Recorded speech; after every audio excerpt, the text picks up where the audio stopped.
So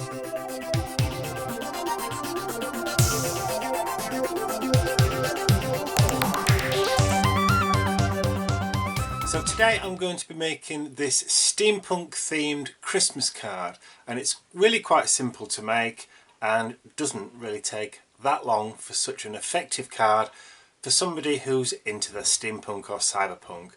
It's a real different style Christmas card for a different kind of person. So I'm going to begin with a standard 6x6 card blank, and this is just created from a sheet of A4 midnight black cardstock. And for my background for the card, I'm going to be choosing the brown version of the Distress watercolour blends from this collection. So the brown one, it says trying to find it, there we go. So I'm going to be using the brown one. The brown one? There we go, I'm forgetting my English today. Okay, so this is the brown Distress watercolour blend sheet, printed on 190 GSM in digital colour. Now you can see it also has some of the water droplet ghosting effects, which will make a really nice addition to this card because it also looks like falling snowflakes. So it can be used for quite a few different things. Now this one, you also get to see the texture as well. It looks like a watercolour paper texture on the card. So what I'm going to do is, because this is slightly bigger than the card base itself, I'm going to trim this down, but I'm going to trim it down on a couple of sides. But I'm only going to trim it down by about 4mm so that it fits and nestles quite nicely within the borders of the card base, like this one.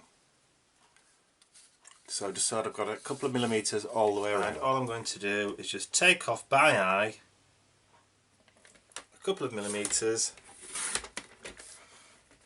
off one side and then off the bottom.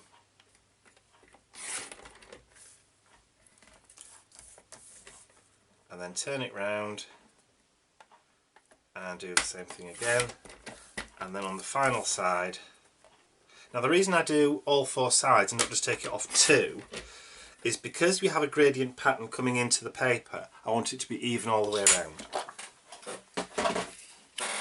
Okay, so that's the Distress back. Now I want to add a little bit more colour onto this because we've taken some of it off.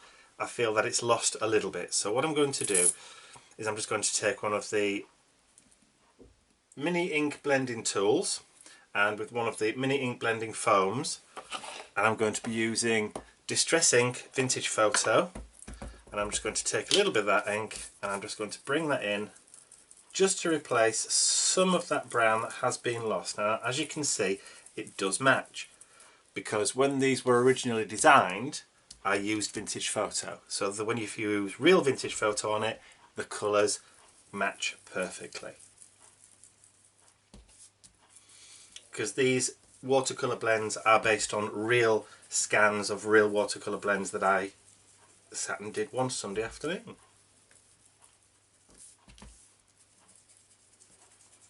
So just in small circles, starting outside, coming in, just adding a little bit of that colour back in again. And the cardstock we've used to print these on accepts the watercolour from the Distress ink really well. They blend beautifully. So I'm just going to pop that to one side, grab a baby wipe and then just wipe down my craft mat just to remove any excess ink that we don't want, because we don't want to get ink all, look at that, dirty. We don't want to get any of that on the back of our project. And then just with a piece of kitchen roll, I'm just going to give it a dry off. Blend background, and there's our card base. And as you can see, when you lay that over now, you've got a nice black border all the way around.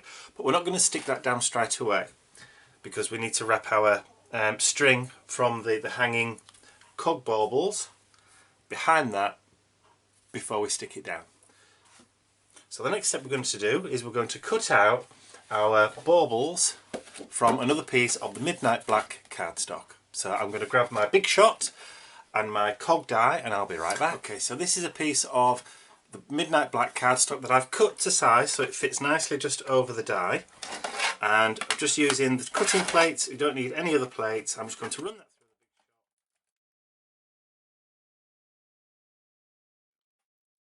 and then what I can do for that, there's one cog, there's the other. I mean, I have a second. I think the blades on my die have been used so much over the years that they're almost coming to the end of their usefulness, I think. So it may be time to replace the die for this one. Now, this is the gadget gears, the Tim Holtz Alteration gadget gears. Unfortunately, we don't sell this, but you can still get hold of one. They're still there, out there, and they're fairly easy to get hold of. So we have our 3 cogs. I'll just knock those bits out. So we have the large one, the small one, and the medium sized one. And now I have 2 spares, just in case. Enough to make another card. So I'll clear some space off my desk. It's now covered in bits of black card, which are all the holes. So what we're going to do with this, we're going to take the Encore Ultimate Metallic in bronze. So we're going to use the bronze one. Okay, and this is made by Tsukiniko, the same people who make the Memento ink pads too. But this is an Ultimate Metallic, so this has got lots and lots of metallic in it. So what I'm going to do, just straight onto my craft mat. Now if you don't have a craft mat, do it on a piece of plastic or a piece of paper that you're going to throw away. And I'm literally going to take the ink pad and I'm just going to dab the ink straight onto the cog.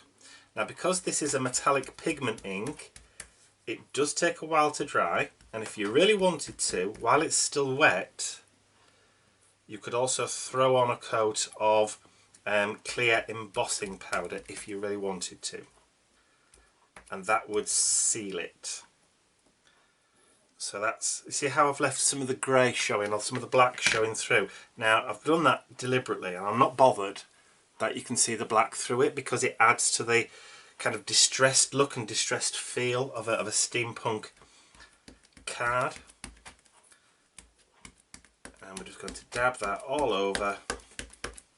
Like I say, it doesn't really matter whether you're getting an even coverage, because it's part of the steampunk effect for it to be patchy and grungy. And then bring the last big one in and do exactly the same thing again.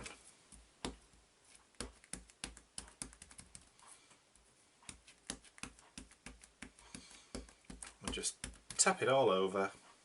Now I find that if you try and apply the ink to your cogs using one of the blending tools like this, when you dab the ink on, it tends to dull the metallic a little. So, and that's trial and error. I have tested it, I have tried it, and I don't particularly like the look, because it really does kind of dull the shine.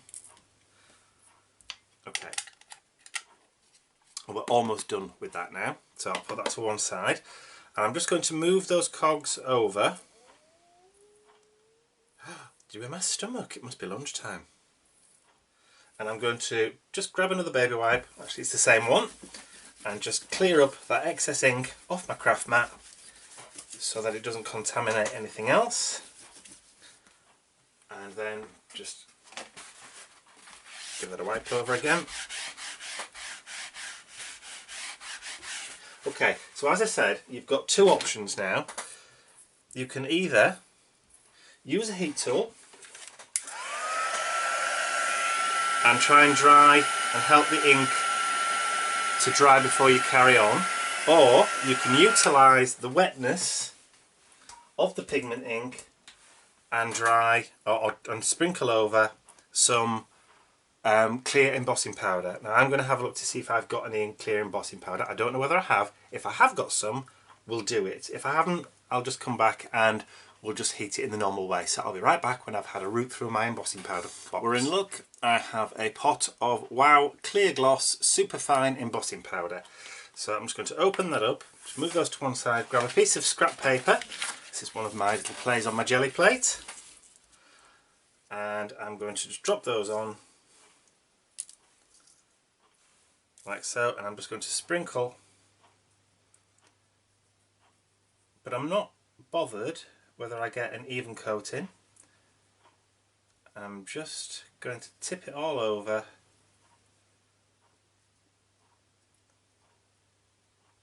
quite randomly and hopefully that will do it. And then just turn that over, put that to one side. Now it really does, or it looks kind of like it's dulled it a little bit, but that's because all the embossing powder is coated over the ink. So you can see, and it's been about 2 or 3 minutes since I applied the ink and it's still wet. So we're in luck. So I'll just put the excess embossing powder back in my pot.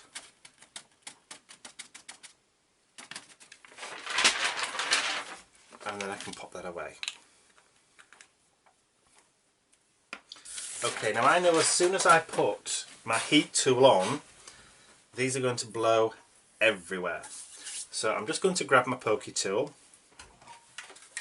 turn on the heat gun to make sure it's nice and hot before I put it over, and I'm just going to hold it down in one tiny little place before turning the heat gun on it. Now all I'm looking for is as soon as it starts to turn,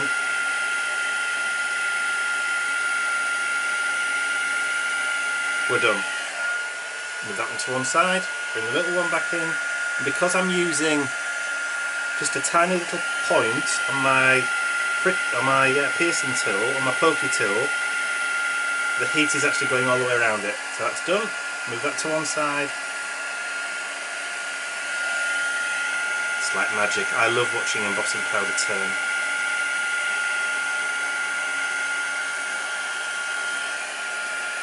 It's so cool. It's still one of those magical processes in crafting, and we're done. Now what that will do is it will seal the ink so that later on when we come to add some gems and pearls, they will stick. Because if the ink isn't 100% dry, then it won't stick. Now I can see just a couple of points there that might just want going over again.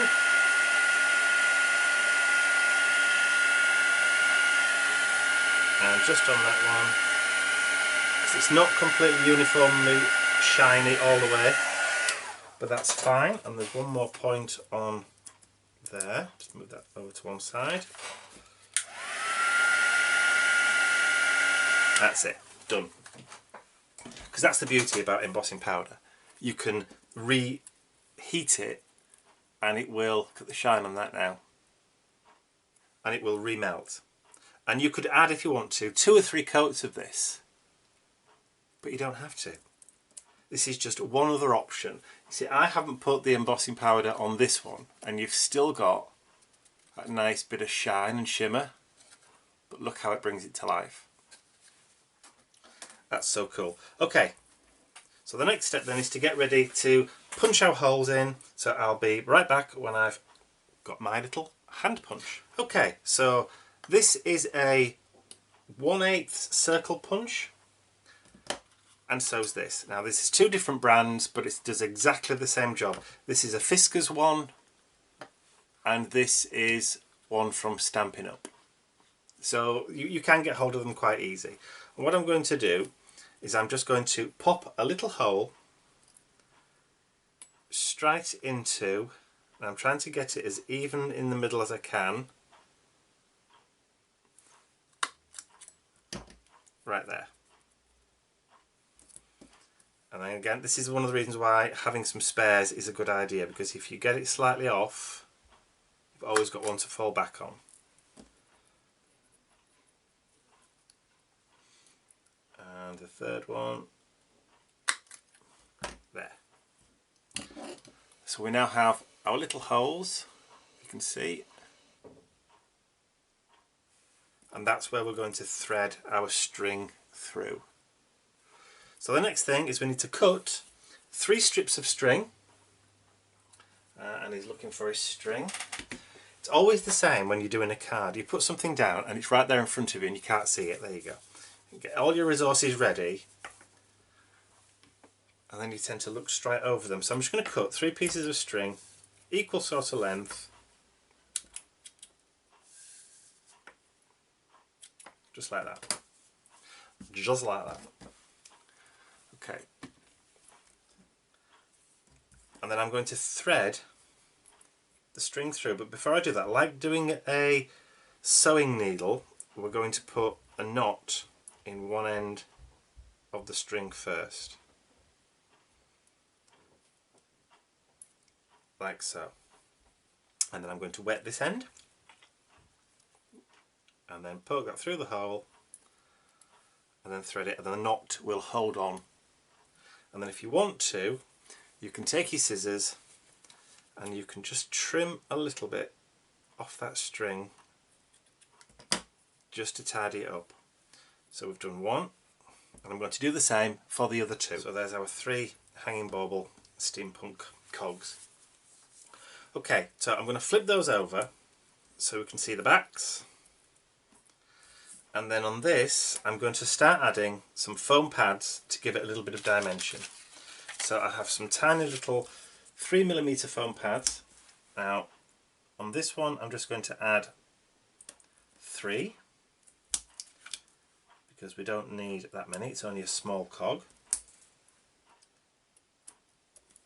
And on this one, I'll just add them in strategic places around the outside. And these fit just nicely within that border so that they'll add the support, but you won't be able to see them. And I'll put one just underneath the string there too. And then just for a little bit of stability, I'm going to add one just on the inner ring there. And do the same for the larger cog. To put one there and one at the bottom. I knew that wasn't going to stick. I've got a rogue one stuck to my finger. Get off. Stow away. And one there. And this time I'm going to also put one on the outer circle. And then I'm going to go around, and then just at strategic points where I know I'm going to need that little bit of stability, because if I post this, then I don't want it to get squashed in the post. Now I think that's probably enough on that one, but just to make sure, I'm going to put one on either side there. So I'm just going to take the tops off.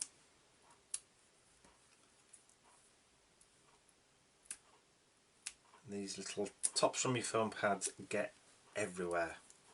I once went on holiday to America and had finished unpacking the case and looked down at the floor in the hotel room in Florida, and there was a little foam square that had made its way all the way from the UK. It was just sitting there on the carpet, and I thought, somebody's followed us, stowed away in the suitcase, because they do get everywhere. I'm forever finding these in the turn-ups in my trousers or in my pockets, so there you go. Alright, so we have our little foam pads already stuck down, and the backs are all off and ready to go, so I'll just do a little bit of a tidy up as we go along, and then we can bring in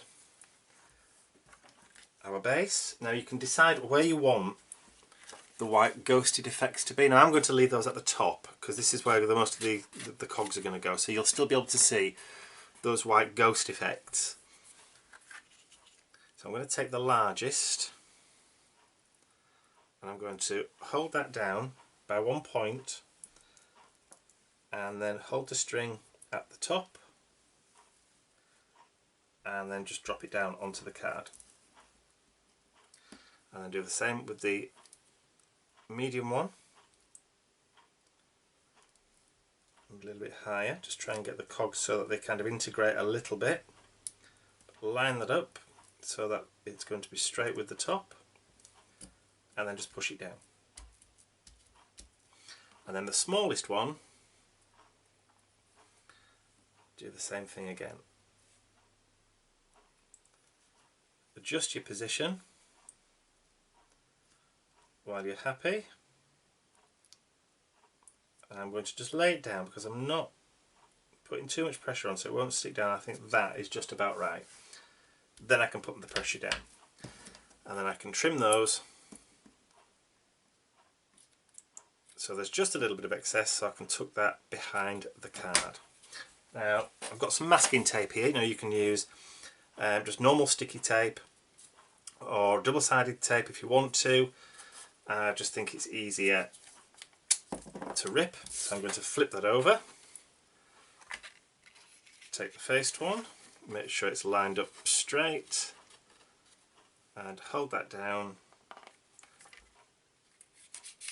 and then just add the tape, and that's going to hold that into position for us. Do that one, turn that over. Now you see, I should have torn that tape off first, so what I'll do is I'll do 2 pieces. Don't need a lot, just enough. So just to make sure I have got it straight again, and then just tape it down. It's really just to hold it in position. It doesn't have to be mega sturdy. And then run that one straight up, fold it over, and stick that one down too. Just give that a bit of a push and a rub, make sure the tape is sticking.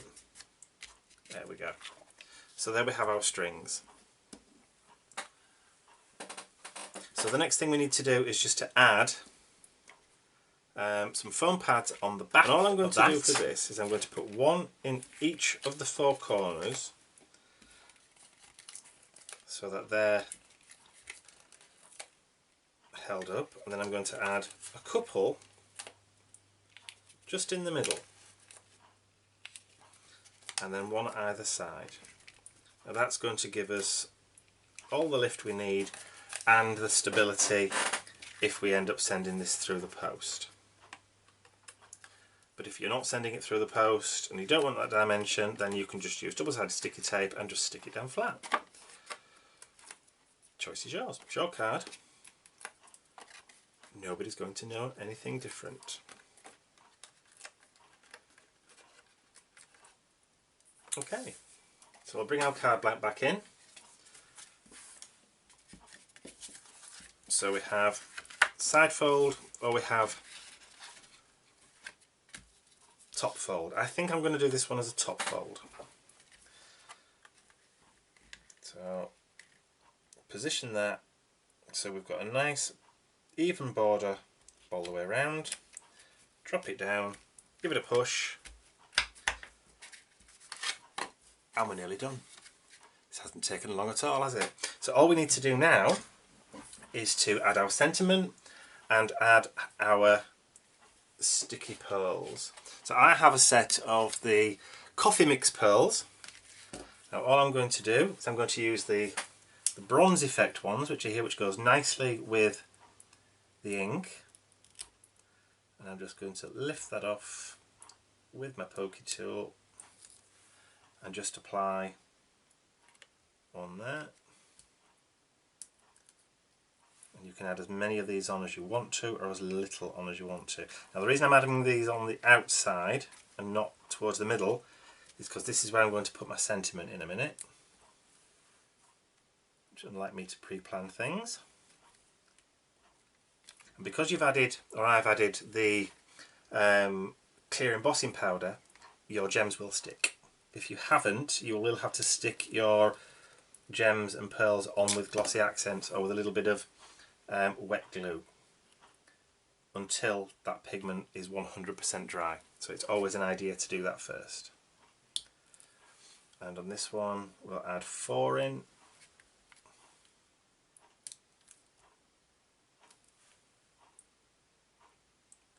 And these pearls, you see, look like rivets. All adds to the steampunk theme.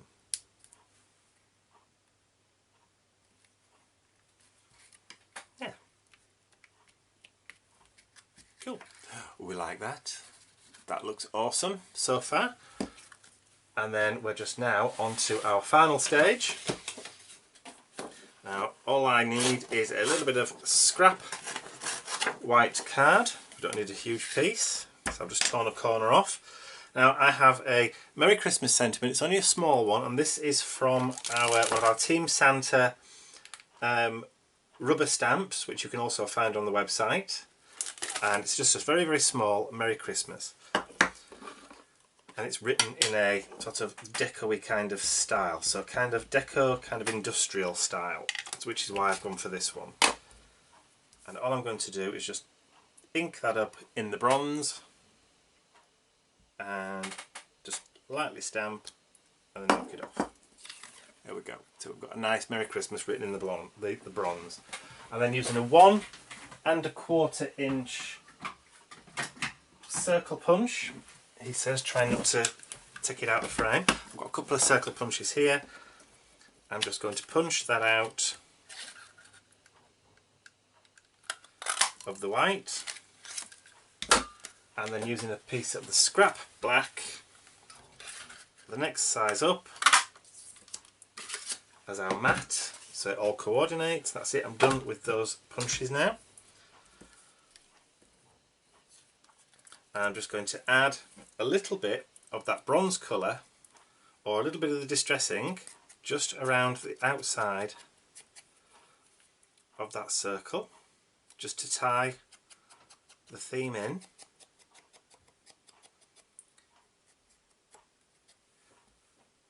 And then just pop that over. See, I knew I wasn't done with those foam pads. Where are they? There they are.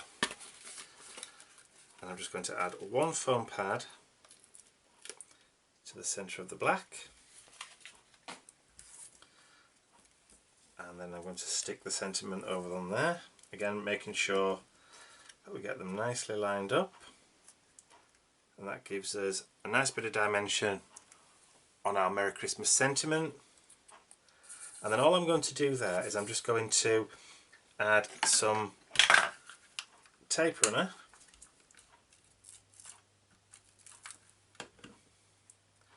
and I'm going to just drop that, tuck it under until I'm happy with the position. That's nice in the centre, and just give that a little bit of a push, and there you go. There's our card done. Now of course, if you wanted to, you could then grab yourself a pot of Stickles frosted lace and then add some stickles to the top. If you wanted to do that, you could add some more detail. Let's see if I got some. Now normally, yep, there's still some left in there, so I can add little touches of glitter just on that ghost effect, just to add that bit of festive bling to the card. And there you are, all done. And that hasn't taken too long. It's only taken about 20 minutes from start to finish.